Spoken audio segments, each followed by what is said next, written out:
What's up, everybody? Today I want to go over 3 of the most powerful books that have impacted me the most in my life and have accelerated my growth into success and self-fulfillment and strength and courage and love.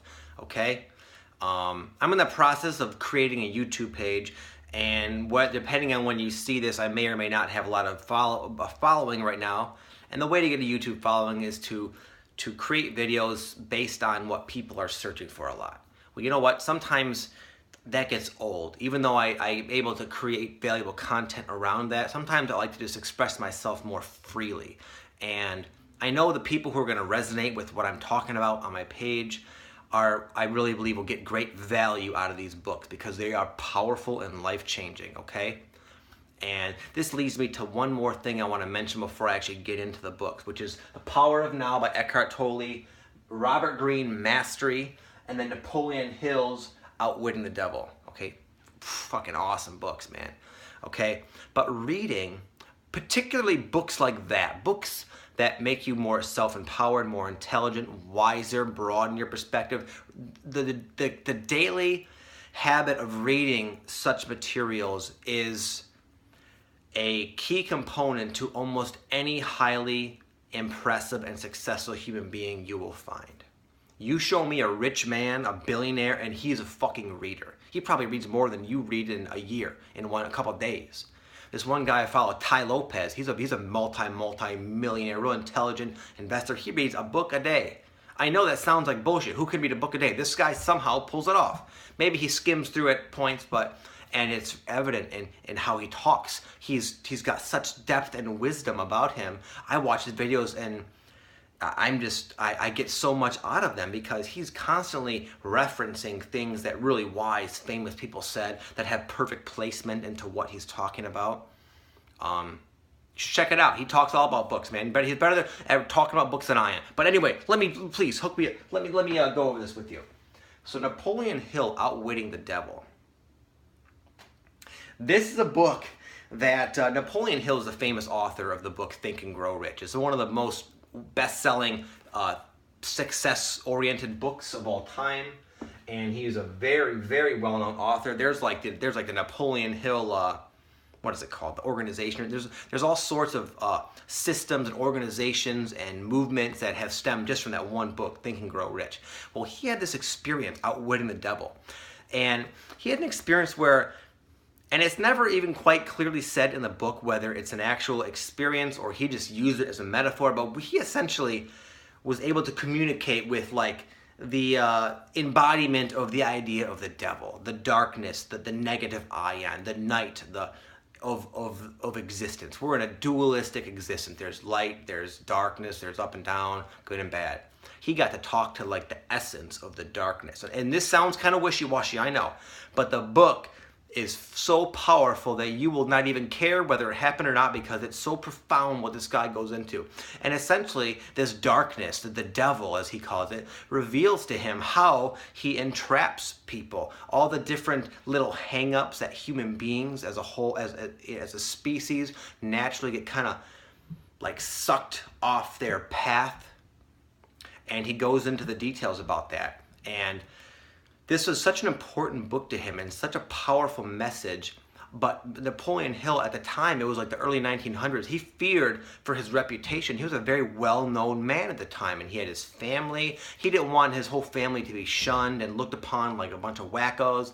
So he didn't even allow this book to be released until it was hidden since 1938. I swear it must have come out like a few years ago. It's 2016. I don't know exactly, but it was very recent that this book came out.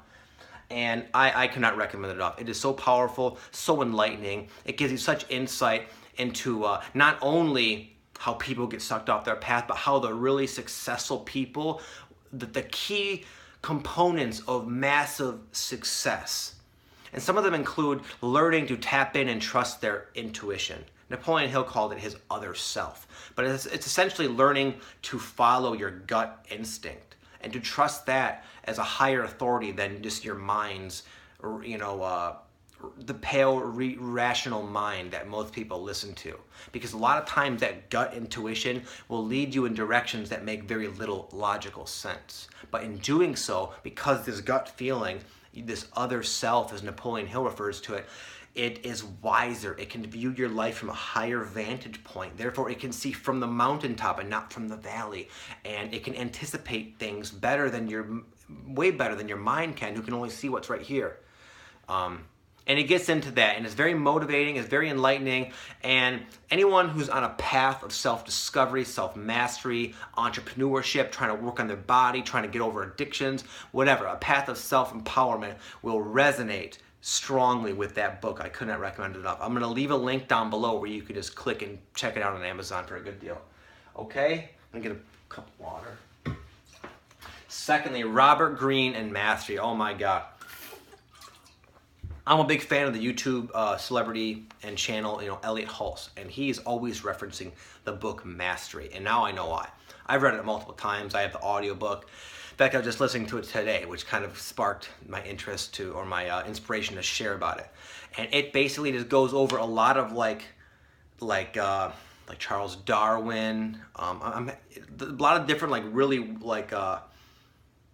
Helen Keller, Martin Luther King, people like that, people who have overcome severe adversity and then yet expanded into a position in life where they've left their mark in a kind of a miraculous, left a huge splash in the world, left the world with just a lot. Albert Einstein, people like that, and it talks about he goes into the depths of the journey to that end. And I have found myself on a very similar journey. I have climbed out of, extreme darkness, heroin addiction, suicidal depression at such a young age, getting hit by a firecracker and dealing with scars on my stomach and like all like the social issues I've dealt with, just being so insecure, and just like the spiritual unfoldment I've been on with this like awakening process and towards entrepreneurship, coming from the darkness into the light. It's a wishy-washy process, and he breaks it down and he shows examples of all these other famous people and how they all kind of parallel one another in their similarity of this rite of passage, you could say, from the darkness into massive success and self-mastery. It's awesome. Anyone, again, who's on the same path, on a path of self-development, I think you'll find it fascinating and pertinent and definitely a valuable source for yourself. The last one, The Power of Now by Eckhart Tolle. Over 3 million copies sold, probably more by now. He is like he's a contemporary, enlightened, spiritual master. He is just as much of an embodiment as a spiritual guru, a master, enlightened being, as the Buddha, as your Christ, as any of those things. He is an example of someone who has truly embodied the state on a consistent basis of enlightenment. And it happened to him in like one dark night. He talked about being in his bed, and he woke up in the middle of the night with a sense of dread, as he called it, a sense of dread and just depression. And just sense of the way he kind of reiterated the word dread in there several times.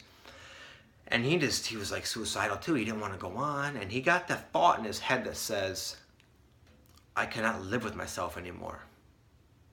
And then he thought about that thought. He said, who is the I? If I cannot live with myself, who is this I? That strange question. And we say that to ourselves all the time. It like blew his mind basically, and then it just kind of thrusted him into like the abyss of awakening, where he just expanded beyond his little local perspective, his little Mr. Eckhart Tolle, the person, the scholar, into the enlightened state, and he's embodied that state ever since. Unfortunately for a lot of us, it doesn't happen that dramatically and quickly. But he has gone on to write these very popular books. He's been on Oprah. He's like good friends with Oprah. He's got this whole this series with Oprah. He's a very famous spiritual teacher. And the way he describes the awakened state and how we can work our way towards this awakened state, he does it in the most simplest, fundamental terms. It has nothing to do with beliefs. It has nothing to do with methods. It's more just descriptions of the perspective that he embodies naturally, and then his observations of humanity as a whole and what he sees as things that block people from embodying that awakened state, which we all are. As he says, we truly are awakened now. We just don't know. We just kind of like allow ourselves to be kind of lost in our mental concepts of what we see and feel and touch in the world, when in reality our essence is already the master, the guru, and he seeks to kind of pierce through those barriers with simplistic yet profound dialogue to help spark these little mini awakenings in the reader. And it's like that. It's not a book you read for information. A lot of it's a very meditative read. You could read 3 lines and just try to like feel those lines all day, and it had a phenomenal impact on me many years ago when I read it. It was like one of the major catalysts in my own awakening, and it has been I reflect upon it time to time quite a bit actually. That book looks like brand new. My original book, and I have a few of them floating around the house. They're all mangled. I carry them in my car. I have some in my bed. Anytime I'm really like lost in my frustrations or the pains of the mind, I'm able to just read that and oh yes. The techniques he gives you to come back to your essence in the present moment are, again, they're very fast acting. They're effective. They're simple, and they really help ground you like immediately. Anyway, that one's brand new because I'm so fond of this book.